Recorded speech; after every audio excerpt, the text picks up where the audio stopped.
Hi, I'm Teresa and welcome to my channel. Today I'm going to be doing some Pride Recs, and I want to talk about some queer books that don't get enough love, that I love and have important messages. Some of them, some are just fun. And I think the vast majority of these are own voices, and I think all of the authors are queer in some way, so they're definitely worth prioritizing. I've decided that I will do some books that I've read and I recommend I'll talk more in depth about, and also talk about some of the books that are on my wish list that I want to read really soon, and I'll talk a bit about them, but obviously I don't know everything because I've not read them. And just hopefully it'll be a fun time and you'll get some new recommendations. So first up is Camp by Elsie Rosen. This follows a gaming character called Randy as he attends this LGBTQ summer camp, and he's been attending for years. He's flamboyant, he likes musical theatre, he paints his nails, he is that very almost stereotypical flamboyant gay guy. And this year he decides to do something different, and he spent the whole year working on making himself present as masculine, as straight passing, as athletic. He's completely reinvented himself. He's now going by Dell, and this is all because a boy at camp called Hudson. Randy's had a crush on Hudson for years, but Hudson would never notice him because he is only interested in guys who are straight passing. It's part of this mask for mask thing. Randy shows up as Dell, and they have this cute summer romance, but there's also so much important discussion. You've got toxic masculinity, you've got so much queer positivity, and all queer, very diverse cast. You've got sex positivity, you've got bits of queer history, and it's very supportive as well.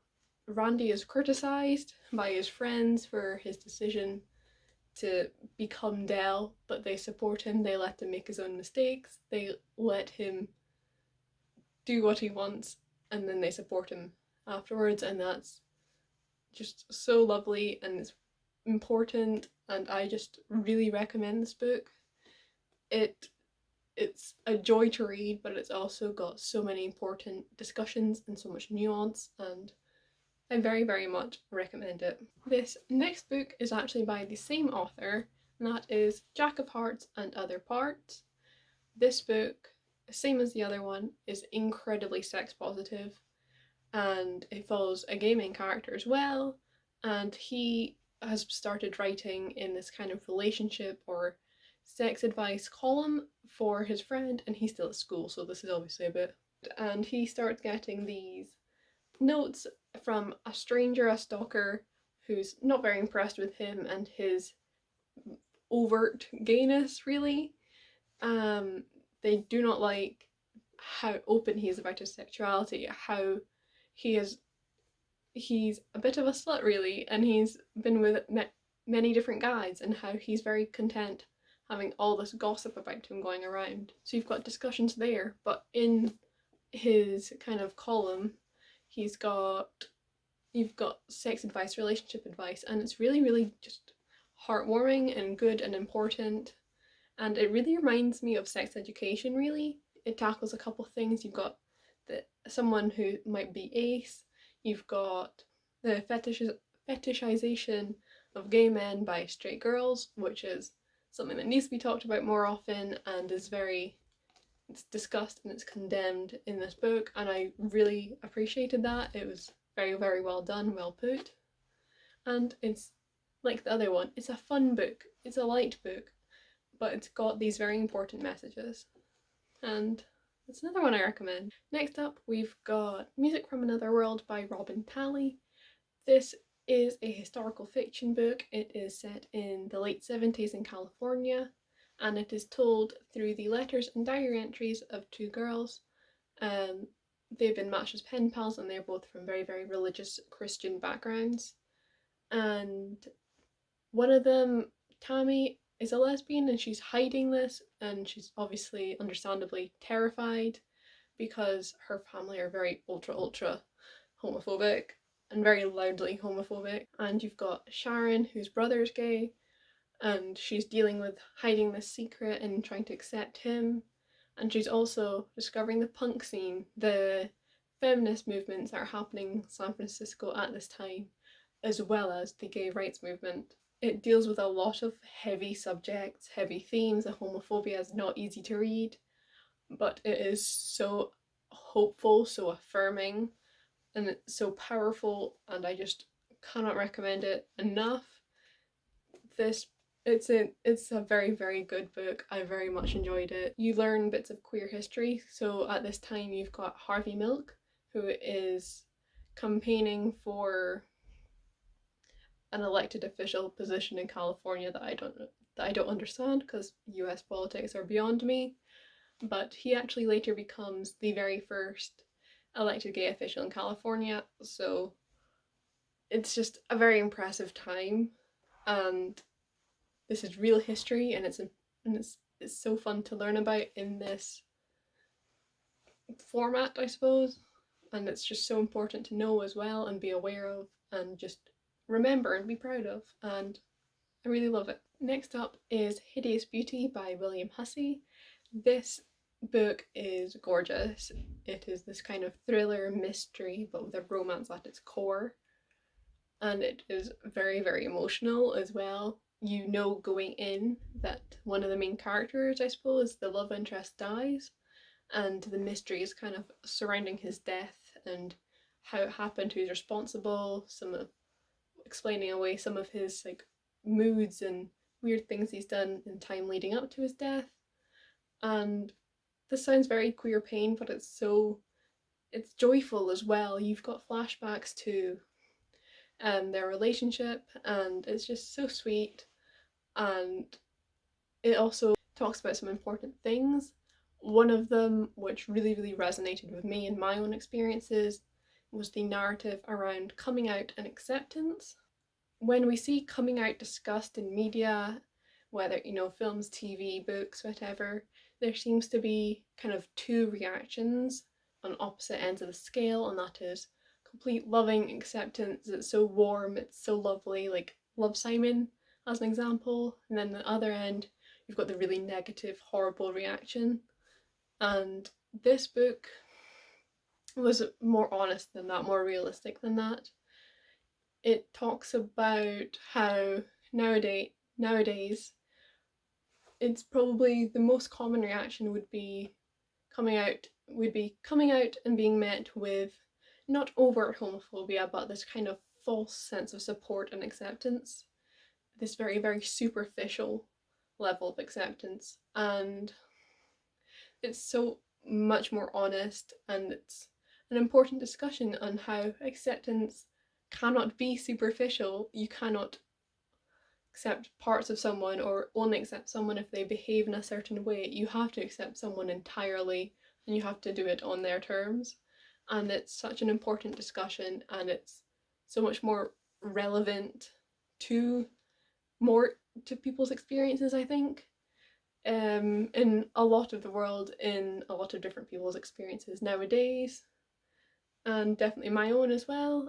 It's an important discussion, and it's handled very, very well in this book. And yes, another one I very much recommend. The next book I want to talk about is the Falling in Love montage by Kira Smith. I read this one very, very recently, and I don't actually have a physical copy yet, but I loved it a whole lot. It's a lesbian rom-com, and I just loved it so much. And I don't have any kind of deep and meaningful and nuanced conversation to have with it, other than I want more. This book, it's lesbian, and it's loud and proud lesbian in a way that I've not really read before, and I just appreciated it so much. Lesbian as a label is not used as often as it should be, and it is almost seen as this kind of dirty word, and I hate that so much. And it really has an impact on how we think of our own identities, and me as well. Like, if you've seen some of my videos or you've seen my social media bios, I tend to say sapphic rather than lesbian, because sapphic is a much safer label for me and it doesn't have all these horrible connotations that lesbians acquired. And I hate that. I want to be able to use the label lesbian, but it's terrifying. And reading books like this is so affirming. It's like, oh yes, this is a positive thing. People are like you and they're fun and they're happy, and it's just such a nice thing to read. And that is why I'm adding this book to this list. I literally finished it yesterday. It's very fresh in my head, these thoughts. I just, I appreciate it so, so, so, so much. And I want there to be fun queer rom-coms that don't have to carry any significant message, that don't, I don't know, have to be anything more than what they are. It's just, I just want it to be a fun time. And I've not really spoken about this book enough, to be honest, but you've got your main character, Saoirse, and this is set in Ireland, and she's a lesbian, she's very loud and proud, and she goes to the kind of exams are finished, we've all left school party, and she meets the host of the party, her arch nemesis, is cousin, and they just, it's just a rom-com basically, you know, they meet, they like each other, they attempt to rescue a cat, it's all very fun and cute, and they decide to keep in contact and have this kind of summer fling, so they know they want to meet each other afterwards, and it's just a fun time. Next up we've got I Wish You All the Best by Mason Deaver. This is, I'd quite happily say, probably the most well-known book with non-binary rep, and it is own voices, and it's just such a good book. I flew through it and I just really, really appreciated it and loved it, and here it is in this list. This book, it focuses on more than just a relationship. It's very personal. It deals with Ben, your main character's mental health, their acceptance of themselves. It's so positive, but it talks about some of the very much hardships. It starts with Ben being kicked out after coming out to their parents, and just it's them becoming happier with themselves, with himself, and also, you know, the friends that they make, and if those friendships become more. And it's just an important story, and I'm so glad it exists, and it's fairly well known so that more people can read it. Next up is Running with the Lions by Gillian Winters. I also don't have a physical copy of this yet, but I will soon. This book is, it's very accepting and warm, and it's found family in team sports, which I never thought would be what I wanted, but it is. So you've got this soccer team, and they're very, very diverse and accepting, and they have this summer camp where they train for a week, I think a week, before new school year starts. And yes, it takes place there and it's fun, and you've got a bisexual main character, and your love interest is gay and he's Pakistani Muslim, and there's some discussion of the prejudices he's faced because of that identity, and I just really enjoyed it. It's warm and comforting and also discusses serious topics, and your main character actually has body image issues, and these are spoken about as well in a way that they're not often spoken about for boys, and that's also something that I appreciated. And yes, this is another book I very much recommend. I want to pick up more books by this author. Gillian Winters is black, and although the main character in this one isn't black, I think his next book definitely is, and the one that's coming out, I'm pretty sure. So I also definitely want to pick up those, and if you're wanting to diversify your reading, there's an author I'd recommend. So the next books I'm going to recommend, I haven't read, so I can't talk about too much, but they're on top of my list and I really want to pick them up. First up is the Black Flamingo by Dean Atta. This book follows a mixed race gay teen in London, and it explores the world of drag and his exploration of drag, and it's told in verse, and I've heard so many recommendations. This comes so highly recommended, and I really want to pick it up. I have seen it before and wanted to. It's got a gorgeous cover, but I've been scared by the in verse. I've never read a book in verse before, but I'm gonna do it because I've got a couple I want to pick up, and hopefully it works. And it's good, and I'm very excited. The next book is The Henna Wars by Adiba Jagirdar. So this book features two girls with rival henna businesses. It's got Muslim rep, it's got lesbian rep, and it's loud about that lesbian rep and talks about, from my understanding, kind of intersectionality of being Muslim and queer. And it's one that I'm very excited to read about, and also comes very highly recommended, and I wanted to talk about it here. The next book is Like a Love Story by Abdi Nazmian. This book is set in 1989 in New York, which was the height of the AIDS crisis, and it's a time period I don't know an awful lot about, but I want to learn more. And I know that, or I'm pretty sure from what I can remember reading, that the author is own voices and has lived through this and can talk about their experience authentically. You've got three main characters. You've got two gay guys, and one of them's out and proud, the other one is not, and they've got their female best friend, and your closeted gay guy is dating her, and this book really talks about the AIDS crisis. It's all over the description, and just navigating gay life in this time, and yeah, I really can't talk too much about these because I don't know enough, but I want to do them justice. Next up is Girls of Paper and Fire by Natasha Nagan. I've not read this one yet, but I'm very excited to do so. This is, it's high fantasy, it's Asian inspired, it's very fiercely feminist, and you've got, I'm not sure if there's labels or anything in this book, but your main character is attracted to girls, there's an FF romance within it, and I'm very excited to pick it up. It just sounds incredible. I know so many people that love it and recommend it all the time, and I just want to read it and love it too. It's a trilogy, I believe, and third book shouldn't be too long in coming out. So could be the perfect time to pick it up. The next book on this list is Felix Ever After by Case and Calendar. I am so beyond excited to pick this one up.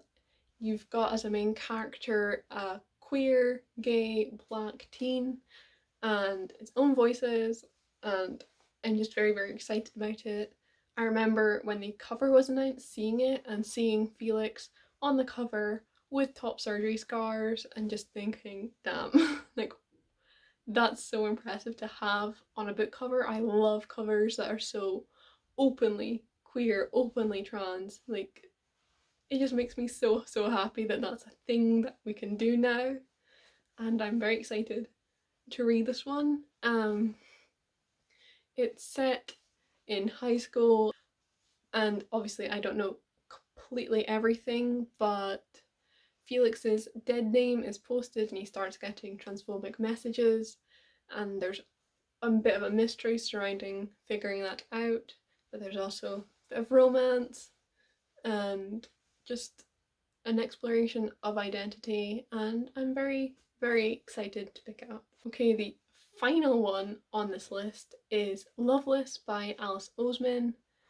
The main character in this book is Arrow Ace, and I'm very excited to read this. It is own voices, though I don't think Alice Oseman talks about it too much, but she has said on stories and such on Instagram, and it's set in university, and it's just a girl wondering why, things are different for her, and discovering her identity and all that fun stuff. And you've also got sapphic main characters, sapphic side characters, I mean, and I'm excited about them as well. And yes, this is just another book I'm incredibly excited for, and I can't wait to read. So that has been my recommendations for Pride Recs, for some own voices, some diverse LGBTQ plus books. I tried to cover a range of identities, and obviously it's not everything, but it's a start, and there's some that I very, very much recommend, or that I've heard recommended so much and really want to pick up. Hope you've enjoyed this. Thanks for watching, and I'll see you with another video soon.